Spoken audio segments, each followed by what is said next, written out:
नाशिक जिल्ह्यातील निफाड तालुक्यात पुन्हा एकदा धक्कादायक घटना उघडकीस आली आहे. खेरवाडी परिसरात विहिरीत अज्ञात पुरुषाचा कुजलेला मृतदेह आढळून आल्याने एकच खळबळ उडाली आहे. शिरवाडे वाकड येथील शेतात असलेल्या विहिरीत हा मृतदेह तरंगताना दिसताच परिसरात भीतीचं वातावरण निर्माण झालं. माहिती मिळताच सायखेडा पोलीस तात्काळ घटनास्थळी दाखल झाले आणि चांदोरीच्या आपत्ती व्यवस्थापन पथकाला पाचारण करण्यात आलं. तासनतास सुरू असलेल्या थरारक बचाव कार्यानंतर मृतदेह विहिरीतून बाहेर काढण्यात आला.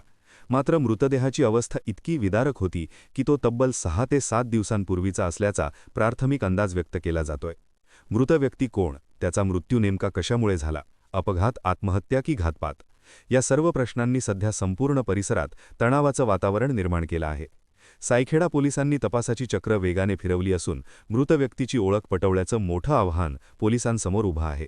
दरम्यान या घटनेमुळे खेरवाडी आणि आसपासच्या परिसरात भीतीचं सावट पसरलं असून नागरिकांमध्ये विविध चर्चांना उधाण आलं आहे.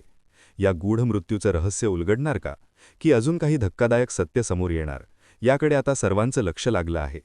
राहुल कुलकर्णीसह विनोद गायकवाड, ब्युरो रिपोर्ट, निफाड.